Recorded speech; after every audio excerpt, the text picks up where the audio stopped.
Ang mabuting pastol ay nakikilala ng kanyang mga tupa sa pamamagitan ng kanyang tinig at pagkalinga. Sa ating gospel, makikita na pilit na nagtatanong ang mga Hudyo kay Jesus kung siya ba ang Kristo. Pero sabi ni Jesus, nabigo silang makinig at maniwala sa Kanya dahil sarado ang kanilang mga mata at pandinig sa katotohanan na ipinapahayag sa kanila. Ang pagkilala ay hindi lang sa pamamagitan ng salita. Ito ay dapat nakikita din sa gawa. Ito ang kailangan natin sa panahon ngayon.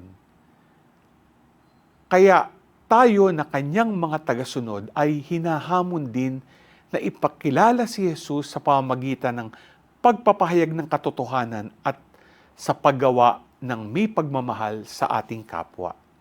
Sa pamamagitan nito, nagiging mabuting pastol tayo sa isa't isa at napapakilala natin ang ating punong pastol, none other than Jesus. G ka ba?